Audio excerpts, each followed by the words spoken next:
이 사연은 요양원에 어머니를 버리고 찾아오지도 않던 비정한 아들 부부 이야기를 각색하였습니다.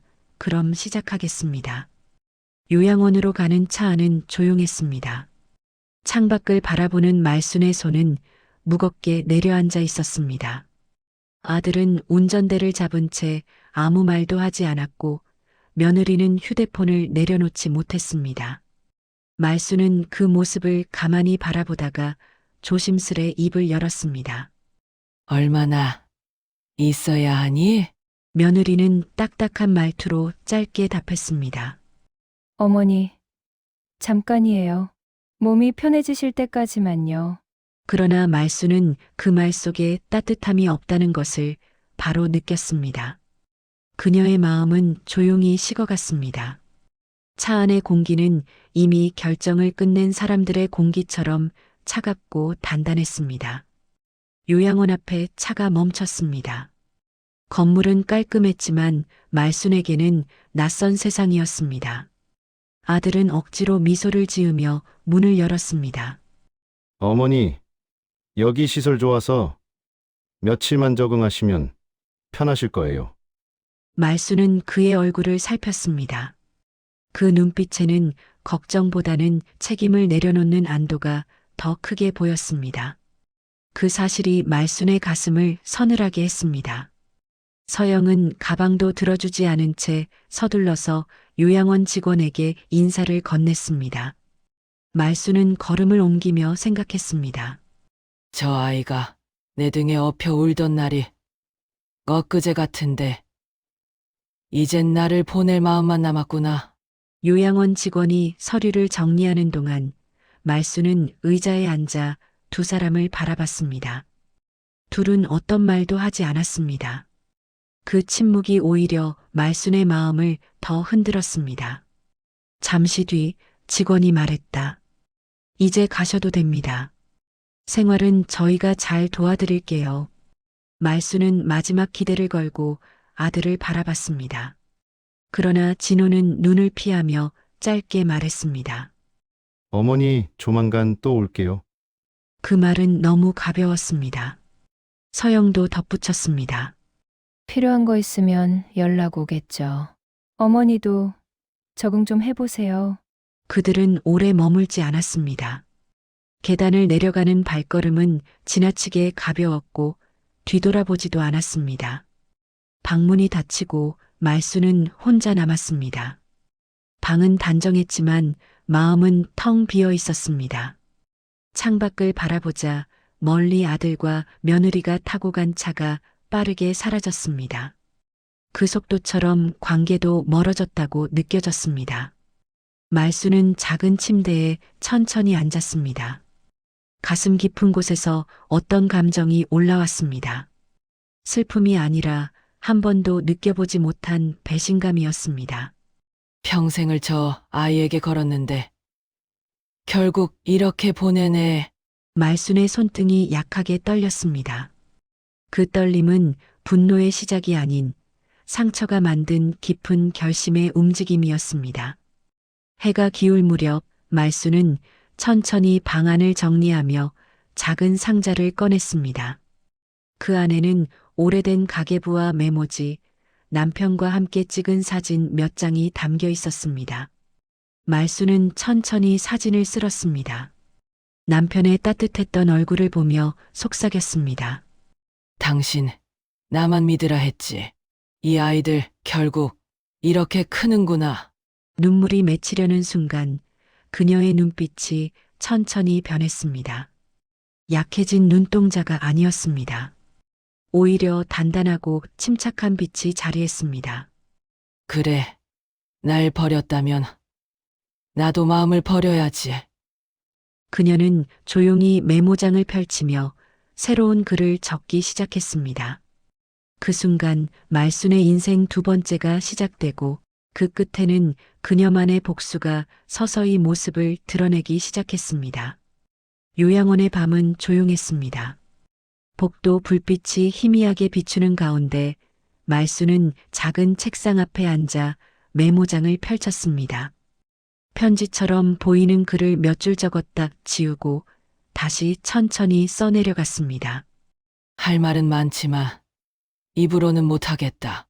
남기는 글로라도 정리해야겠다. 그녀는 생각보다 담담했습니다. 상처가 깊을수록 마음은 더 또렷해지는 듯 했습니다. 잠시 뒤 말수는 작은 목소리로 혼잣말을 했습니다. 이제는 말로 하는 건 의미 없지. 그녀의 시선은 가계부에 적힌 수십 년의 흔적 위로 천천히 스며들었습니다.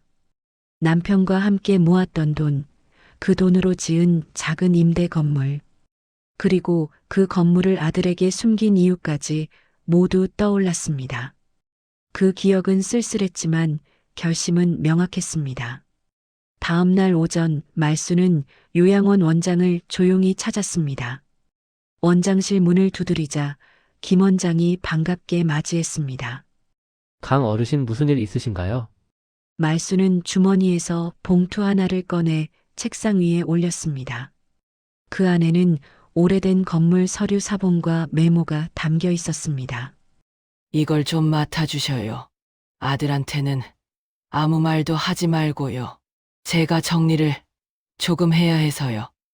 김 원장은 잠시 놀랐지만 말순의 진지한 눈빛을 보고 자세를 고쳐 앉았습니다. 말순은 더 설명하지 않았습니다.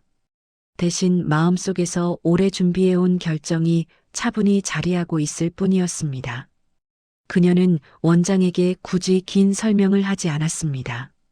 이제 자신이 해야 할 일을 아는 사람은 많을 필요가 없었습니다.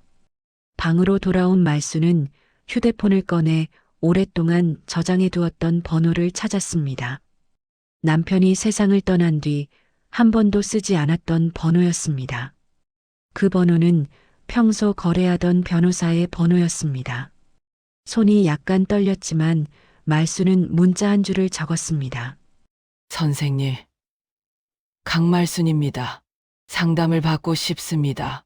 요양원으로 방문 가능한지 여쭙습니다. 전송 버튼을 누르는 순간 그녀의 가슴은 이상하게 가벼워졌습니다. 아들에게 기대지 않고 스스로 모든 걸 정리하겠다는 다짐이 다시 단단해졌기 때문이었습니다. 일정 조율에 방문하겠습니다. 그 한 문장이 말순에게는 새로운 길의 신호처럼 느껴졌습니다. 오후가 되자 말순은 다시 침대 밑에서 작은 나무 상자를 꺼냈습니다. 상자는 닳아 있었지만 그 안에 담긴 기억은 선명했습니다. 사진 몇 장, 남편의 손글씨, 그리고 말순이 평생 비밀로 지켜온 건물의 원본 서류가 들어 있었습니다. 그녀는 사진을 천천히 넘기며 중얼거렸습니다. 당신이랑 모은 건데 저 아이들 손에 들어가도 되나 싶어. 그래서 다 말 안 했었지. 사진 속 남편의 온화한 표정이 말순에게 용기를 주는 듯 했습니다. 그녀는 서류를 돌려보며 느꼈습니다. 이제 이걸 어디에 두어야 할지 알 것 같다. 슬픔보다 결연한 마음이 더 짙게 자리했습니다. 저녁 식사 후 말수는 창가에 혼자 앉았습니다. 하늘은 붉게 물들어 있었고 요양원 마당에 환한 불이 켜지고 있었습니다. 조용한 바람이 커튼을 살짝 흔들었습니다. 말수는 그 풍경을 바라보며 마지막 메모를 적었습니다. 그 글은 흔들리지 않은 필체로 채워져 갔습니다. 내가 가진 건 세상으로 돌려보낸다. 받지 못한 사랑이 많았던 노인들에게 흘러가게 하겠다. 아들 이제 내 몫은 없다. 내 선택이 내게 회초리가 되길 바란다. 말수는 펜을 내려놓고 천천히 숨을 고르며 낮게 을조렸습니다. 이제야 마음이 조금 편하네. 그녀의 눈빛은 슬픔도 분노도 아닌 스스로 선택한 삶의 단단한 빛을 띠고 있었습니다. 조용한 준비는 끝났고 말순의 복수는 이제 막 형태를 갖추기 시작한 순간이었습니다. 며칠 뒤 진호는 회사에서 갑작스러운 전화를 받았습니다. 요양원 번호였습니다. 그는 잠시 망설였지만 결국 전화를 받았습니다. 진호 씨, 어머님 관련해서 말씀드릴 게 있습니다. 건강 문제는 아니고 정리하시는 게 있어요. 가능하시면 한번 방문 부탁드립니다. 진호는 순간 숨이 막히는 기분이 들었습니다. 정리라는 말이 마음을 불편하게 했습니다. 그 말 속에는 큰 결심이 숨어 있는 듯 했습니다. 전화를 끊은 뒤에도 진호는 한동안 자리에서 일어나지 못했습니다. 옆자리 동료가 걱정스레 물었습니다. 괜찮아? 얼굴이 왜 그래? 진호는 억지로 웃으며 대답했습니다. 별거 아니야. 그러나 그의 마음속에는 작은 불안이 빠르게 자라나고 있었습니다. 같은 오후 서영은 친구에게서 예상치 못한 말을 들었습니다. 서영아, 너희 시어머님 건물주였단 얘기 들었어? 그 말에 서영의 손이 순간 멈췄습니다. 친구는 가벼운 말투였지만 서영의 얼굴은 굳어갔습니다. 건물이라니? 무슨 말이야? 친구는 정확한 정보는 아니라고 했지만 요양원 근처에서 그런 얘기가 돌고 있다는 말을 전했습니다. 서영의 머리는 복잡해졌습니다. 말순이 돈이 없다고 믿었던 지난 세월이 떠올랐고 그동안 보이던 말순의 단정한 소비 습관이 오히려 크게 의심스러워졌습니다. 설마 숨긴 재산이 있었던 건가? 서영의 마음엔 갑작스러운 욕심과 두려움이 동시에 밀려왔습니다. 집으로 돌아온 서영은 조급한 마음을 감추지 못했습니다. 퇴근하던 진호를 붙잡고 바로 물었습니다. 우리 어머니 혹시 재산 있으신 거 아니야? 진호는 그 말에 눈을 크게 뜨며 되물었습니다. 재산? 그런 거 있을 리가. 그러나 말끝이 흐려졌습니다. 비슷한 소문을 회사에서도 들었기 때문이었습니다. 요양원에서도 뭔가 정리한다 했잖아. 진호 씨, 혹시 진짜 뭔가 있는 거 아니야? 진호는 고개를 저었지만 마음속 불안은 커지고 있었습니다. 말순이 평생 가계부를 숨기듯 관리했던 기억이 떠올랐습니다. 그리고 정리라는 단어가 자꾸 귓가에 맴돌았습니다. 두 사람의 표정은 무겁고 어두웠습니다. 그 어둠은 서로를 의심하며 생긴 틈이었습니다. 다음 날 결국 두 사람은 요양원으로 향했습니다. 차 안의 공기는 무겁고 말이 없었습니다. 요양원에 도착하자 직원이 반갑게 인사했지만 진호와 서영은 표정이 굳어 있었습니다. 아드님이 오시기로 해서 어머님이 기다리고 계셨어요. 그 말에 두 사람은 놀란 눈빛을 나누었습니다.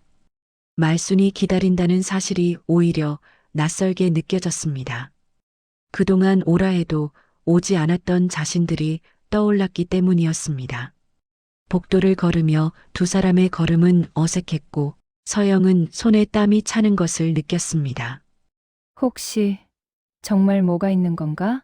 그 불안이 두 사람의 발끝을 무겁게 잡아당기고 있었습니다. 방문 앞에 서자 두 사람은 저도 모르게 숨을 고르며 문을 열었습니다. 말수는 침대 옆 의자에 앉아 있었습니다. 얼굴은 차분했고 눈빛은 흔들림이 없었습니다. 진호가 입을 열었습니다. 어머니 연락하셨다고 해서 말수는 오래 기다렸다는 듯한 눈빛으로 두 사람을 천천히 바라보았습니다. 그리고 조용히 말했습니다. 왔구나. 이제라도 와서 다행이다. 그 말은 원망도 반가움도 아니었습니다. 그저 모든 걸 이미 알고 있다는 듯한 아주 긴 세월을 지나온 사람만이 가진 깊은 톤이었습니다. 두 사람은 그 눈빛 앞에서 쉽게 말을 잇지 못했습니다. 말순의 방 안에는 이제부터 진짜 이야기가 시작된다는 공기가 짙게 깔려 있었습니다. 요양원 방문실 문 앞, 말순은 의자에 앉아 두 손을 가지런히 모은 채 조용히 앉아 있었습니다. 그때 문이 열리며 진호와 서영이 들어왔습니다. 둘의 얼굴에는 오래 묵은 불안과 욕심이 섞여 있었습니다. 어머니 진호의 목소리는 떨렸습니다. 말수는 천천히 고개를 들었습니다. 왜 왔니? 갑자기 보고 싶어진 것도 아니지. 말수는 아들의 얼굴을 보자마자 마음 깊은 곳이 싸늘해졌습니다. 오래 기다렸던 사람이 아니었습니다. 오히려 가장 오지 않아도 될 순간에 나타난 것 같았습니다. 말수는 오늘만큼은 숨지 않기로 했습니다. 버려진 노인의 마음이 어떤지 직접 말할 기회가 왔기 때문이었습니다. 잠시 침묵이 흐른 뒤 서영이 먼저 말문을 열었습니다. 어머님 정리하신 게 있다고 해서 혹시 저희가 알아야 할 부분이 말수는 피식 웃었습니다. 정리. 했지. 근데 너희한테 보이려던 건 아니야. 진호가 조심스레 한 걸음 다가섰습니다. 어머니, 숨기신 재산이 있었다면서요? 말수는 그 질문을 듣고 마음을 다잡았습니다. 이들이 자신을 보러 온 이유가 그리울 마음이 아니라 재산 정리 소문 때문이라는 걸 확인하는 순간이었습니다. 말순의 눈빛은 더 이상 흔들리지 않았습니다. 마음속에서 오래 쌓인 실망이 딱딱하게 굳어졌습니다. 말순이 입을 열었습니다. 그래. 건물 있었다. 평생 모은 거. 근데 그걸 너희에게 줄 마음은 없어졌다. 말순은 천천히 의자에서 일어났습니다. 손을 짚는 움직임 하나까지 묵직함이 배어 있었습니다. 너희가 나를 여기에 두고 간 날, 내 마음도 여기에 두고 갔다. 그날 이후로 나는 너희에게서 벗어났어. 진호는 당황해 고개를 저었습니다. 어머니, 듣된 우리가 상황이 어려우면 부모를 버려도 되니? 말순의 목소리는 낮지만 단단했습니다. 진호는 말문이 막혔습니다. 서영 역시 말을 잇지 못한 채 시선을 피했습니다. 두 사람의 침묵은 오히려 말순에게 더 큰 확신을 줬습니다. 이들은 후회를 하러 온 것이 아니라 잃을 것이 생겨서 달려온 것뿐이었습니다. 말순은 그 사실을 받아들이면서도 더 이상 눈물이 나지 않는 자신에 놀랐습니다. 말순은 작은 봉투 하나를 꺼내 테이블 위에 두었습니다. 서류 끝에 찍힌 도장이 선명하게 보였습니다. 이거 사회복지재단 기부 완료 서류다. 진호의 얼굴이 하얗게 질렸습니다. 어머니, 정말 다 기부하신 거예요? 그래. 다 한 푼도 남기지 않고. 서영은 숨을 삼키며 힘없이 물었습니다. 저희에게는 아무것도 남긴 게 있지. 말순이 차갑게 웃었습니다. 회한, 그리고 반성. 그게 너희에게 남길 내 마지막 유산이다. 방문실의 공기가 얼어붙었습니다. 진호는 의자에 털썩 주저앉았습니다. 서영은 입술을 깨문 채 고개를 떨구었습니다. 두 사람의 표정에는 분노도 욕심도 사라져 있었습니다. 남은 건 부끄러움 뿐이었습니다. 말수는 그 모습을 바라보며 오래 묵은 상처가 조금은 가벼워지는 것을 느꼈습니다. 진호는 마지막 용기를 냈습니다. 어머니, 우리가 잘못했습니다.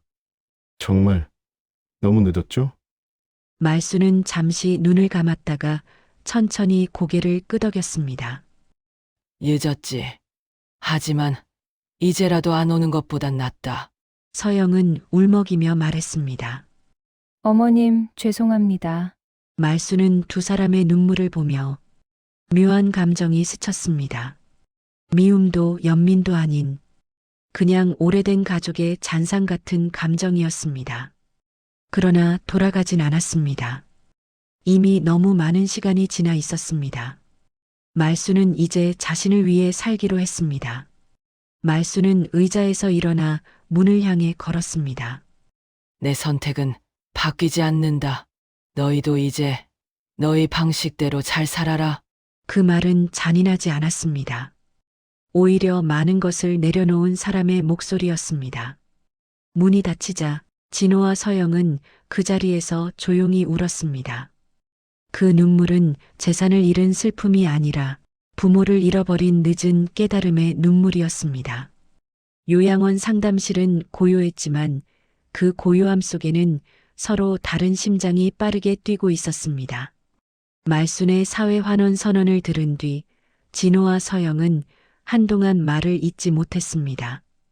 두 사람의 눈은 충격과 혼란으로 흔들렸고 말순은 그 모습을 잔잔한 시선으로 바라보고 있었습니다. 말순의 얼굴은 이상할 만큼 편안해 보였습니다. 마치 오래 짊어졌던 짐을 내려놓은 사람의 표정이었습니다. 며칠 뒤 말순의 사회환원 소식은 지역 기사로 올라왔습니다. 평생 검소하게 살며 임대 수익을 모아온 78세 노인이 전 재산 기부. 직장 동료들은 놀라움을 감추지 못했습니다. 야, 이거 내 어머니 아니야? 그 말들이 가시처럼 박히며 진호는 작은 회의실에 혼자 앉아 눈을 감았습니다. 어머니가 없던 지난 세월은 편했습니다. 그러나 그 편함 뒤에는 스스로 외면한 책임이 있었습니다. 진호는 깊은 숨을 내쉬었습니다. 엄마가 죽기 전에 나에게 남긴 건 부끄러움이구나. 서영도 집에 돌아온 뒤 거울 앞에서 한참을 서 있었습니다.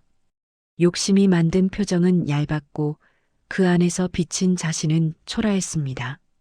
나 왜 그랬지? 그녀는 소파에 주저앉아 눈가를 손으로 가렸습니다. 말순이 자신에게 준 친절과 배려를 떠올리자 가슴이 더 뜨거워졌습니다. 그녀는 그 마음을 무심히 짓밟았습니다.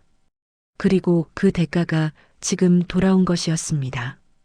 진호는 며칠 동안 마음을 정리한 뒤 서영과 함께 요양원으로 향했습니다.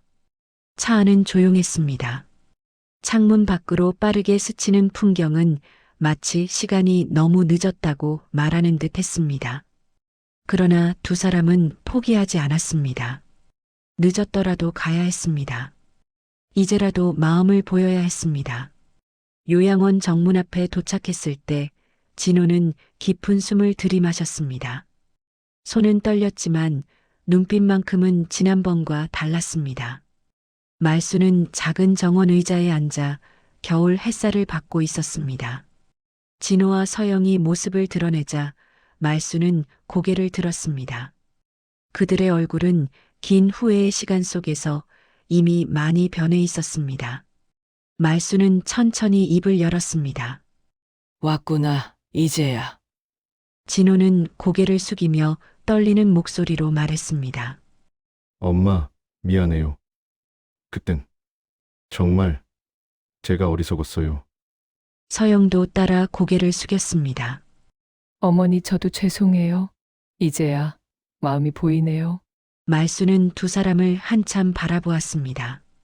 날카롭던 눈빛은 사라진 지 오래였습니다. 그래. 늦었지만 마음이 움직였으면 그걸로 됐다. 말순의 목소리는 따뜻하면서도 단단했습니다. 내가 재산을 버린 게 아니다. 내 마음이 갈 곳을 선택한 거다. 세 사람 사이에 잠시 조용한 바람이 지나갔습니다. 그 바람 속에서 오래 묵은 감정들이 조금씩 풀려나갔습니다. 말순은 잔잔한 미소를 지으며 마지막 말을 건넸습니다. 진호야, 내가 너에게 주고 싶던 건 돈이 아니었다. 사람이 살아가며 잃지 말아야 할 마음, 그걸 깨달아야 했다. 진호의 눈에 눈물이 가득 고였습니다. 서영도 숨을 삼키며 손을 모았습니다. 후회는 사람을 바꾼다. 너희가 변하려고 하는 그 마음, 그게 내가 남기고 싶은 유산이다. 진호는 무릎을 꿇고 말순의 손을 잡았습니다. 엄마, 남은 시간이라도 제가 지킬게요. 평생 외롭게 두지 않을게요. 말순은 그 손을 따뜻하게 감싸며 눈을 감았습니다. 그 표정은 참 오래 기다렸던 사람의 표정이었습니다. 요양원 정원에는 늦은 겨울 햇살이 비쳤습니다. 그 빛은 세 사람을 조용히 감싸며 오래된 상처 위에 작은 온기를 내려놓았습니다. 말순은 결코 버려진 어머니로 끝나지 않았습니다. 그녀가 마지막에 남긴 것은 회한도 분노도 아니었습니다.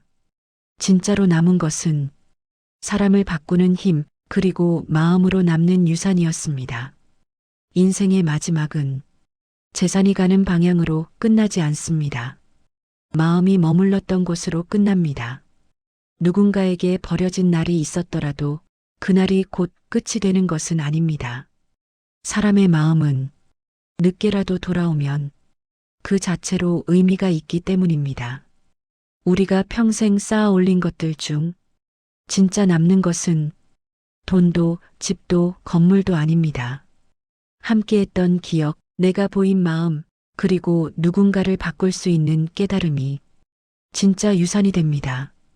가족에게 주는 가장 큰 선물은 편한 선택이 아니라 책임을 다한 하루이며 남겨진 사람이 부끄럽지 않게 살아가도록 하는 따뜻한 가르침입니다. 삶은 언제나 선택의 연속이고 그 선택은 결국 우리의 마지막 얼굴이 됩니다. 말순이 남긴 건물보다 더 큰 유산은 뒤늦게라도 사람을 일으켜 세우는 깊은 반성이었습니다. 사람은 그 반성 위에서 비로소 달라지고 달라진 마음은 또 다른 누군가를 살립니다. 그래서 어떤 관계든 늦었다고 생각될 때 그때가 바로 다시 시작할 시간입니다. 이 영상을 끝까지 시청해 주셔서 감사드리고 구독과 좋아요는 큰 힘이 됩니다.